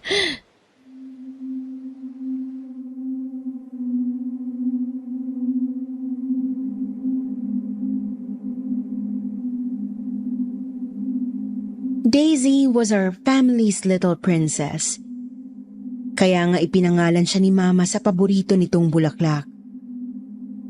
Sobrang mahal na mahal po namin ang bunsong kapatid kong yon dahil siya ang nagsalba sa pamilya namin. Nasa bingit na po kasi ng hiwalayan sina Mama at Papa nung dumating sa buhay namin si Daisy. At siya ang bumago sa lahat. Kaya lang, Miss Anne, we never imagined na mabilis din pala siyang kukunin sa amin. Hindi ko akalain na ang masayang family day namin ng araw na yon ay magiging bangungot pala. At lahat yon ay kasalanan ko.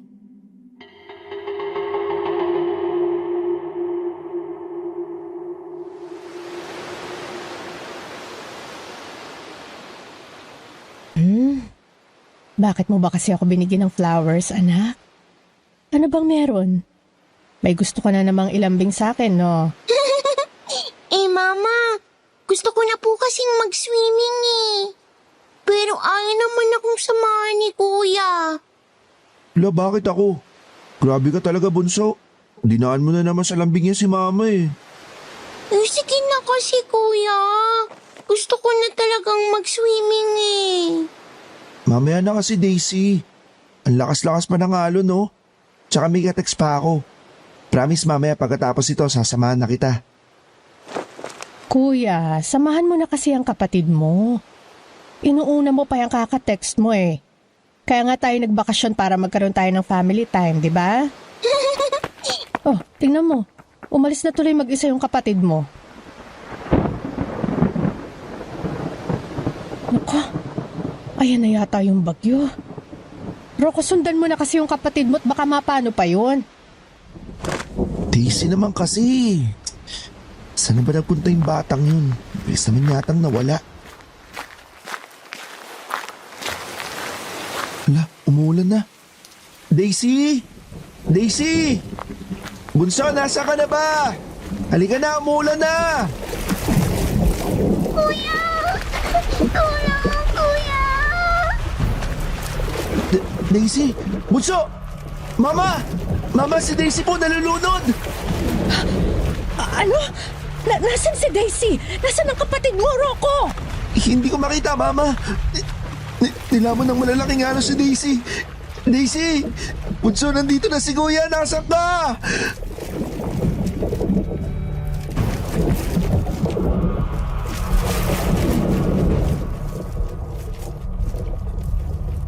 Napakalaki at napakalakas po ng alon nung araw na yon.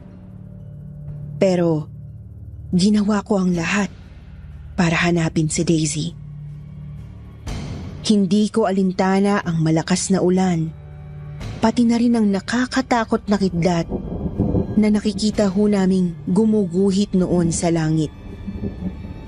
Nagpapanik na ho kaming lahat sa kakahanap kay Daisy. Pero hindi po talaga namin siya nakita. Gumabi na lang ay naghahanap pa rin kami at makailang ulit na ngang nawala ng malay si Mama sa sobrang pag-aalala. Hanggang sa...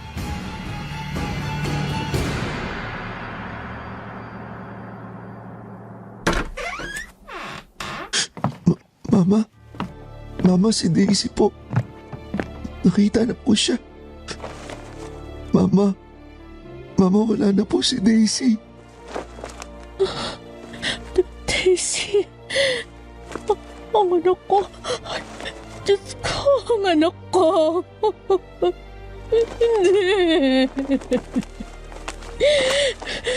Hindi pwedeng mangyari to. Hindi yan ang anak ko. Hindi si Daisy yan. Buhay pang anak ko. Hanapin natin siya. Daisy, balik ka na kay Mama. Mama! Mama, tama na po. Wala na po si Daisy, ma.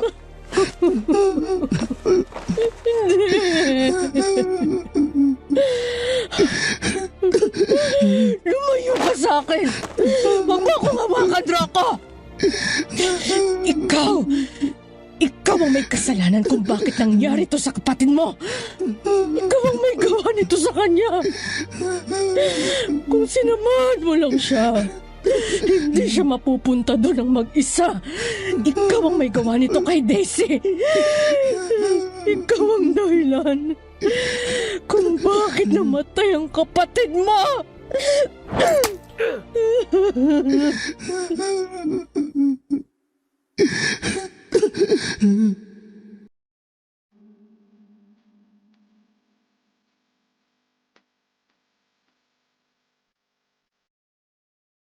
Halos madurog po ang buong pagkatao ni Mama sa nangyari sa kapatid ko, Miss Anne.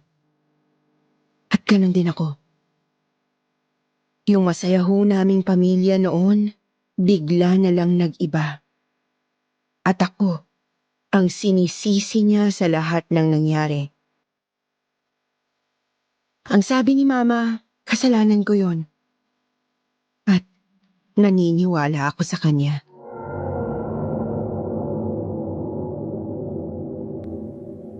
Anak, thank you rito sa bulaklak na ibinigay mo sa akin, ha? Alam na alam mo talagang paborito ko. Alam mo ba, palagi na lang kitang namimiss. Kailan ba kita makakasama ulit? Ang kuya mo? Hindi ko alam, anak. Siguro, hindi na ulit kami magiging okay ng kuya mo. Siya kasi ang may gawa niyan sa'yo eh. Siya ang dahilan kung bakit nawala ka sa amin. Anak, pwede bang isama mo na lang ako sa'yo?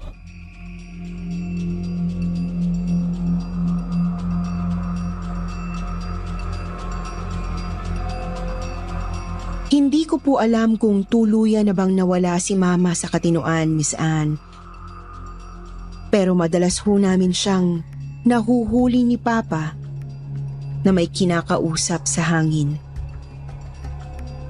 Ang sabi niya, nakikita niya raw si Daisy.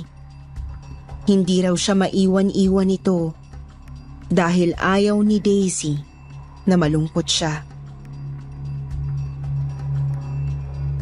Ang sabi po ng psychiatrist na tumingin kay Mama, may depression daw siya.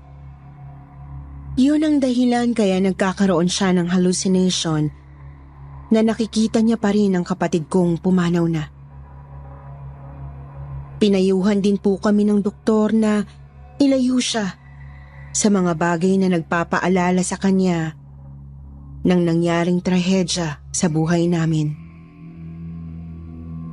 Natawa nga ho ako nun eh. Wala naman ho kasing ibang nagpapaalala nun kay Mama bukod sa akin. Kaya ng mga panahong yon, nag-decide na ho ako na umalis sa amin. Simula nun, barkada na ang naging kasama ko sa buhay. Sila ang naging katulong ko para kahit papaano kayanin kong mabuhay ng mag-isa at makabangon mula sa trahedya ng pagkawala ng kapatid ko. Hanggang sa lumipas ang 2 taon.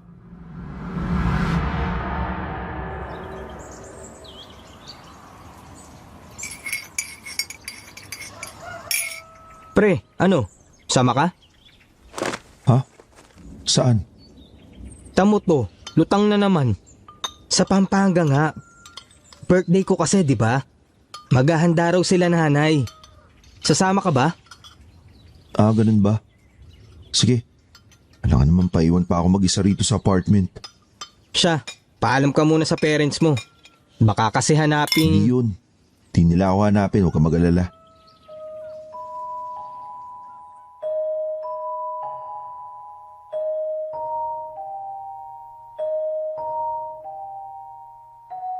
2014.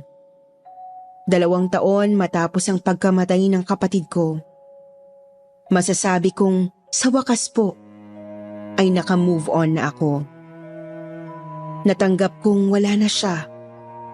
Pero yung guilt na nararamdaman ko, nandun pa rin. Ganun pa man, inabala ko na lang ang sarili ko sa iba't ibang bagay. At isa na ron ang palaging pagsama sa mga barkada ko kahit saan man sila magpunta. Buwan ng June nang sumama ako kay Jay na bumisita sa kanila sa Pampanga. Marami kasi silang handa. Bukod doon, may regalo raw sa kanya ang tatay niya kaya gusto nitong umuwi siya. Nag-commute lang kami papunta doon. Siguro ho, inabot din ng kulang-kulang 2 oras ang biyahe namin. Ayos naman, wala namang naging hassle. Pagdating namin doon, sinalubong agad kami ng pamilya niya na sobrang saya nang makita siya. Aaminin ko, Miss Anne, medyo nakaramdam ako ng inggit kay Jay ng mga sandaling yon. Pero idinaan ko na lang yon sa pagkain ng mga handa nila. Ang sasarap ng mga pagkain. Noon lang din ako nakatikim ng mga Kapampangan food. Pero ang pinaka nagustuhan ko talaga ay yung Morcon Kapampangan. Yung nirolyong karne na may keso, itlog at iba pa.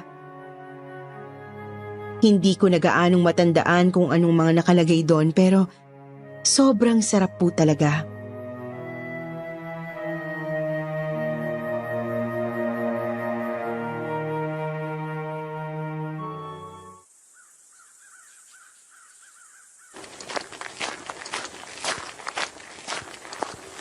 Wow! Kotse? Bibigyan niyo ako ng kotse, Tay? Oo. Nakuha ko na kasi yung perang ipinangako sa akin ng boss ko. Kaya binilang kita ng regalo. Total, maayos ka naman nag-aaral eh. Tsaka para mabilis ka na lang din makauwi rito sa atin. Naks! Big time ka na pala, Tay. Salamat ng marami. O ano pang hinihintay mo pre? Test drive na yan. Sige ba? Tatay, road trip lang kami ni Rocco. O sige. Basta huwag kayong ganong papagabi sa daan ha. Alam mo naman ngayon din ginugunita yung nangyaring trahedya nung pumutok yung pinatubo. Huwag kayong masyadong lumayo. Oho.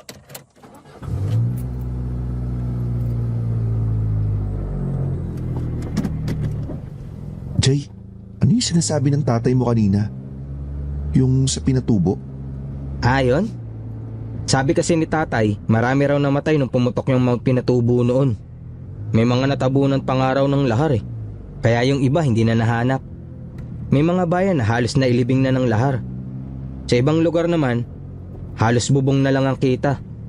Dahil daw doon kaya maraming nagpaparamdam at nagpapakita. Lalo na tuwing sasapit ang anibersaryo ng trahedyang yun. Dito mismo sa amin kasi, dito raw yung pinakamalala ang pinsala eh. We, nagpaparamdam? Naniniwala ka ba sa ganun, pre? Ako? Ewan. Siguro. Kapag ako mismo ang nakakita, oo, maniniwala ako. Ang kaso, wala pa naman akong nakikita so far.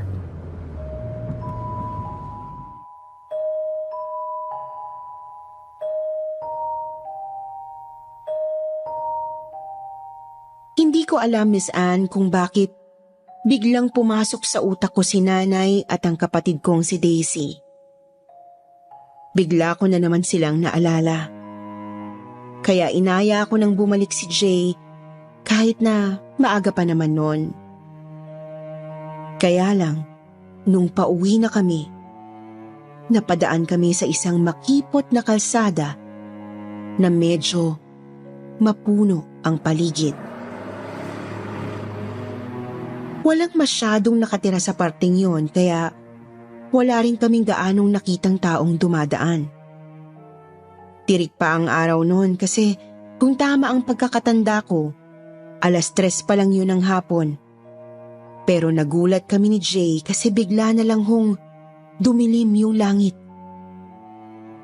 Bukod doon, bigla rin hong nag-iba ang amoy ng paligid. Parang amoy abo na nababasa. Medyo nakakasulasok kasi talagang umaalingasaw.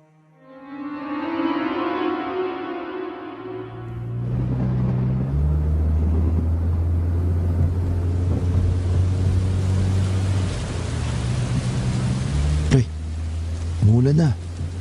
Laki na ng dagim mo. Grabe, nakakatakot yung itsura ng langit. Ang dilim.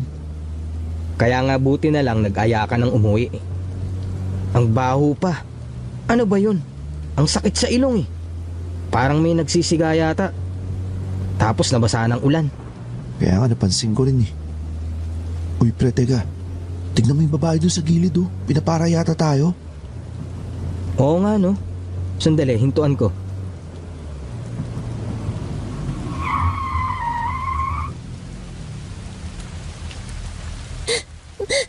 Isa! Isa! Nasaan ka na, Isa?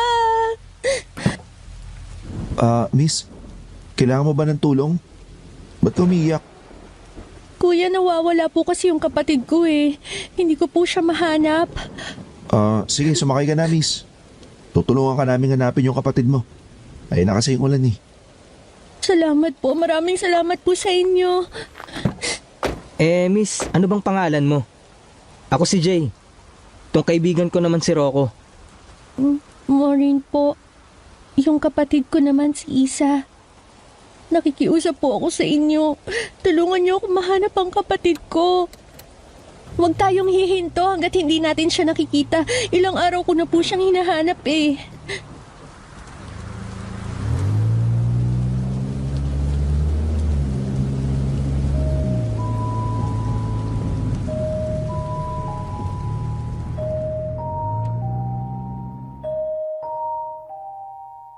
Natahimik na naman ako ng mga sandaling yon, Miss Anne. Habang nakikita kong umiiyak yung babaeng nakita namin sa daan. Parang bigla akong naalala ang sarili ko. Para bang bigla akong bumalik dun sa oras na hinahanap ko ang kapatid ko. Parang bumalik ulit sa akin yung sakit. Nakakaawa rin kasi yung babae. Basang-basa siya ng ulan. Medyo maputik din yung suot niyang damit. Lalo na yung laylayan ng suot niyang pantalon. Malamlam yung mata niya na parang matagal na siyang iyak ng iyak. Tapos nakahawak rin siya sa sikmura niyang napansin kong medyo nakalubog. Talagang naawa ako kay Maureen, Miss Anne. Nakikita ko ang sarili ko sa kanya. Kaya ang sabi ko noon sa sarili ko, hindi namin siya pwedeng pabayaan.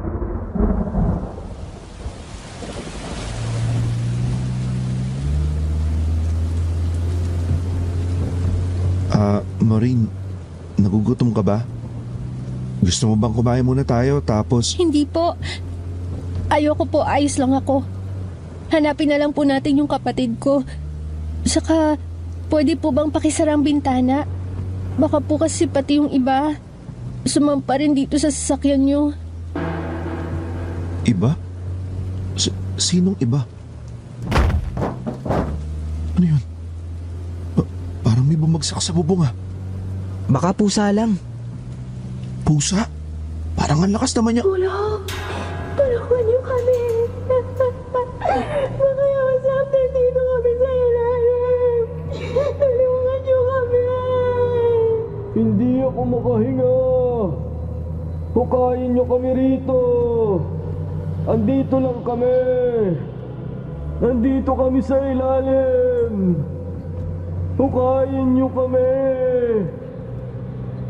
Pare, naririnig mo ba yun? Nandito kami sa ilalim! Hukayin niyo kami! Makiusap! Hukayin niyo kami! Oo, pre. Mukhang totoo nga yung usap-usapan dito. Oo, totoo nga. Kaya wag na wag po ninyong bubuksan dong sasakyan nyo kung ayaw nyo makapasok sila rito. Hindi po matahimik ang mga kaluluwa nila. Hanggang ngayon, hindi nila matanggap na namatay na sila sa nangyaring trahedya. Kung ganun, dapat mahanap na natin agad yung kapatid mo, Maureen. Siguradong takot na yun. Ate, tulungan mo ko, ate. Ayun! May naririnig akong boses ng bata. Yun ba ang kapatid mo, Maureen? Opo, si Isa nga yun. Diyos ko, ang kapatid ko. Isa! Nandito na si ate, Isa! Nandito na ako! Nililigtas kita! Parang dun yata nang gagaling yung boses ng bata. Dun tayo. Ate, nasaan ka na po, ate? Bakit pininiwan mo kamay ko? Ate, hindi mo na ba ako mabalikan? Isa! Nandito na si ate! Sandali na lang! Magkakasama na tayo muli! Dito! Dito ko naririnig yung boses. Dito sa tapat ng simbahang lumubog noon sa lahar. Dito kami nagkahiwalay ng kapatid ko. Dito siya nawala sa lugar na to. Dito kami parehong binawian ng buhay.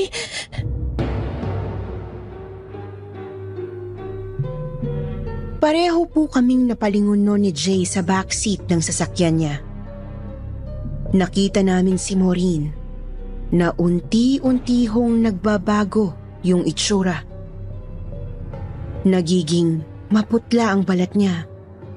Nagiging kulay abo.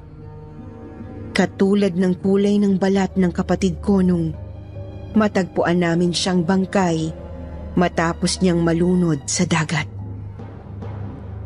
Sapo ni Maureen ang mukha niya habang umiiyak siya. Hanggang sa bigla na lang siyang naglaho. Anak ng tinapa. Pre, multo yata yung kasama natin.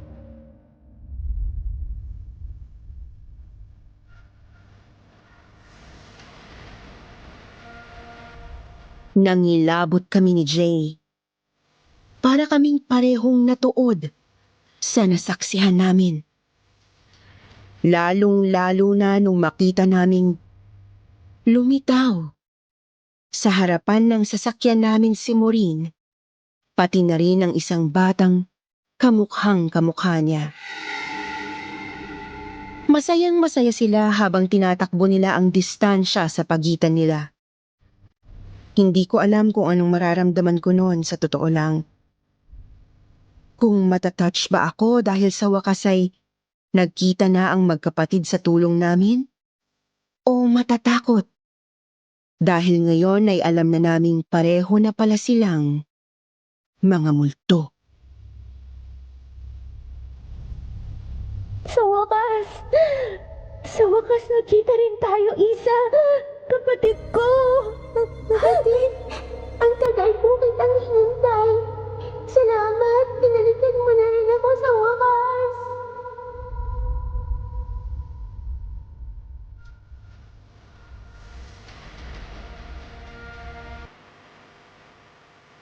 Nang makita kong niyakap ni Maureen ang kapatid niyang si Isa bago sila biglang naglaho, Miss Anne, parang may naramdaman akong kirot sa puso ko.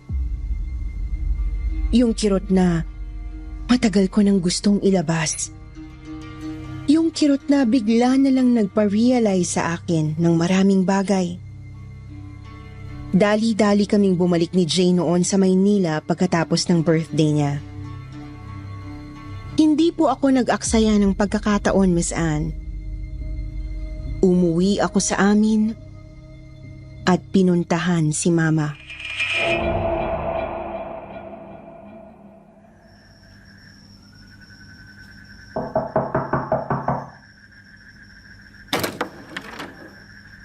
Rocco? Anak? Ikaw ba yan? Opo, Ma. Ako nga po. Flowers, Ma, oh. Para sa'yo. Sorry po Patawarin sa mo ko, lahat, anak. Ma. Anak ko, patawarin mo si Mama. Hindi ko sinasadyang isisi sa iyo ang nangyari sa kapatid mo. Hindi ma, okay lang po. May basehan kayo doon kaya naiintindihan ko kayo. Pero ma, gusto ko malaman nyo na hindi ko po ginustong mangyari yung kay Daisy. Mahal na mahal ko po yung kapatid ko, ma. Kaya kung kaya ko lang siyang ibalik, gagawin ko. Alam ko, anak. Sinabi yun mismo sa akin ni Daisy nung araw na umalis ka sa bahay na ito. Alam kong hanggang ngayon, hindi ka pa rin naniniwalang nakikita ko siya, anak.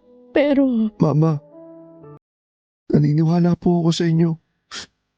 Naniniwala po ako nakikita niya si Daisy dahil nakikita ko na rin po siya ngayon.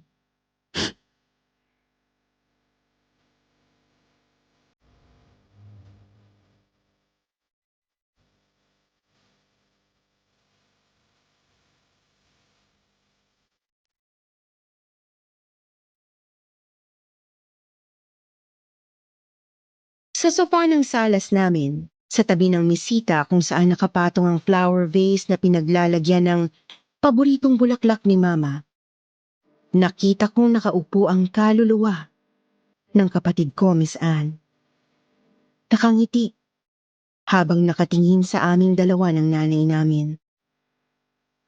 Bago siya unti-unting naglaho na parang usok na sumama sa ihip ng hangin. Hindi ko alam kung paano nangyari yon, Miss Anne. Hindi ko alam kung paano ipapaliwanag yon. Pero sa maniwala man kayo o hindi, sa kahuli-hulihang pagkakataon, ay nasilayan ko ulit ang magandang ngiti ng prinsesa namin. At alam kong sa pagkakataong yun, ay masaya na siya, Miss Anne.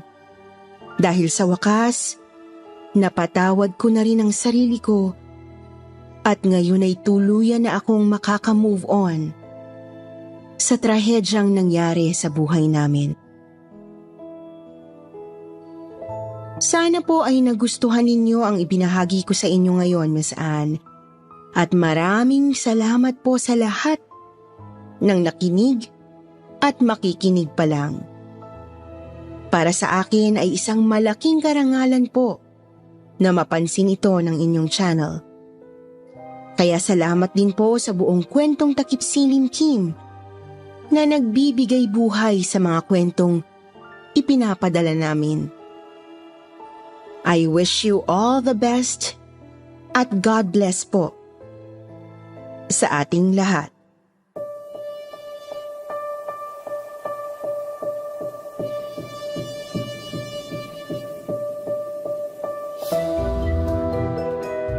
Ngayon naman, dumako po tayo sa paborito nating shout-out portion. Shout-out going out to...